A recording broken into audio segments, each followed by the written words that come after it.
Hello and welcome to Showbiz India. Hi. When did you first become interested in this story, and when did you decide it was necessary to bring it to the big screen? So 2015 is when I started penning it down and researching it. But it's always been with me as one of the stories for a very, very strong Indian woman character. We all grew up, of course, hearing the story. But I always used to find out that people didn't really know anything except the famous poem by Subhadra Chauhan, which is what we started the film with, that, she fought bravely. And no one understood that she was, a Maratha queen, and that's pretty much the spirit of a lot of Maratha women, very fiery, very different from the rest of India, because they were given a lot of freedom and education, and we both happen to be coming from that same state. And so I used to be fascinated reading about her. Playing such a historical, powerful female figure, you did extensive training in certain martial arts and used real weapons. Can you talk to us a little bit about that journey? Yeah, so we had a number of action trainers that were involved throughout the project. Marcus is Shake Chef, who is fantastic. He was the action coordinator for Wonder Woman as well.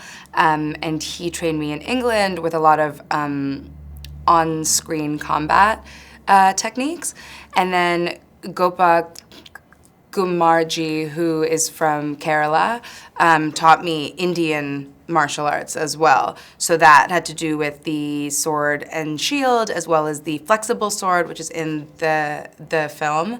And one of the training sessions, I actually ended up getting metal shards stuck in my eye, and my cornea had grown around the shards because when you hit the shield with the sword, it all just kind of it's fine. I can still see.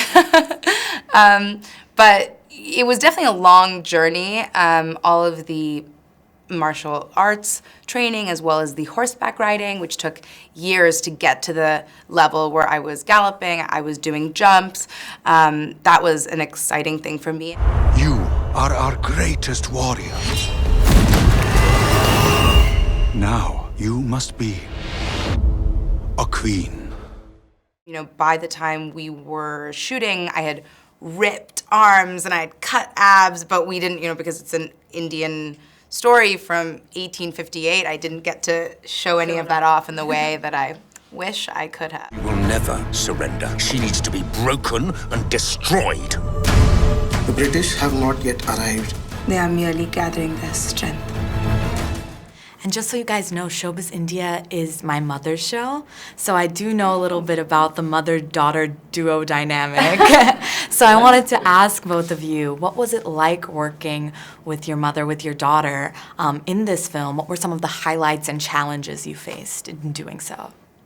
I think one of the key elements, Devika was much younger, obviously less experienced in life, and she was always worried that would this be something that would interfere in the project. And obviously being older, wiser, and having gone through many knocks in being an immigrant in this country, I just had a certain different approach, which I have lived by.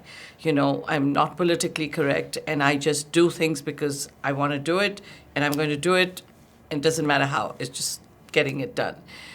And I had the confidence to know that this is a product, of years of training that she's done. She is not just Indian, but she's American. And I'm looking for an American actress with an American style of acting. Not that I don't love the Indian style, but she's also trained in Bharatanatyam. So she will not be, her body language will be that of what I want the queen to have. As a classical dancer, I can tell her, I want the Mugdha Naika here, I want this Naika. I can throw Sanskrit terms at her, which she'll understand, which technically a lot of Indians do not. And I know this as a dancer. And I have the ability to tell her that and have her understand Marathi and Hindi and English. So she may not speak fluent Marathi, but she can speak Sanskrit or read it. So that is far more, the accent. So when if she's being trained in the dialect by my mother who lives with me and is 87, my mother is a Sanskrit scholar, so it's the oldest Indo-European language. So if she's telling Devika, say, me manu nave, and if Devika says, me manu nave, it is not the same. So the emphasis and the emphatic. So I think it was a very good working relationship, and I knew what she could deliver more than what she knew she could deliver. And there's also an incredible amount of trust that has to be there between an actor and a director. And so, having that mother-daughter pre-existing relationship was very helpful on set, because I knew that there would never be any moment where she would do something that, was not helping me. I must inform you that the East India Company will proceed with the annexation of Jhansi. He seized the throne from my son. I must do what is best for my people, as your queen must do for hers. And in making a movie like this, I'm sure you guys were trying to highlight women's empowerment, and you did a great job of doing that. But were there any parts that you were particularly apprehensive about putting in the movie? Something you may have thought of putting in but decided to take out? Anything like that? Absolutely. The time that I was shooting, our crew went in, and I remember some of the Indian actors, Arif Zakaria, in fact, said to me, hey, the press wants to talk to you. And I was like, are you kidding me? The press is out here lynching people, and talking about Padmavat. I said, I am terrified. I want to come here, shoot my film. I don't have budgets where I can take 2 extra months. Or, I said everything was done at a very raw level with everyone in the same car, sharing trailers. All money, I said, has to be on the screen. I said, no, la-di-das on my set. I had made that very, very clear. So I said, I can't afford a single extra day at 100,000. I wouldn't be showing anything that is inappropriate or incorrect, but nor were we trying to be in the news, and show things. But, things like the story is told about this woman, and I didn't want to share her childhood because then I need a web series or I need many episodes. So if a 98-minute movie without credits and 104 minutes with credits, I really have to go like this. So I didn't feel the need to say that, her husband, used to wear a lot of bangles, sometimes he used to cross-dress. And I said, why do I need to incite anyone? It doesn't make any sense. And a lot of Europeans did it in that period, and a lot of royalty did it. So it wasn't relevant to my film, and I just said, let's keep it out.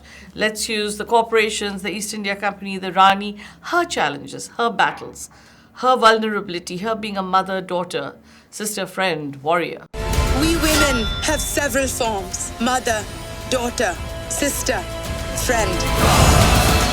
And as a final question, what do both of you hope audiences will take away from this film?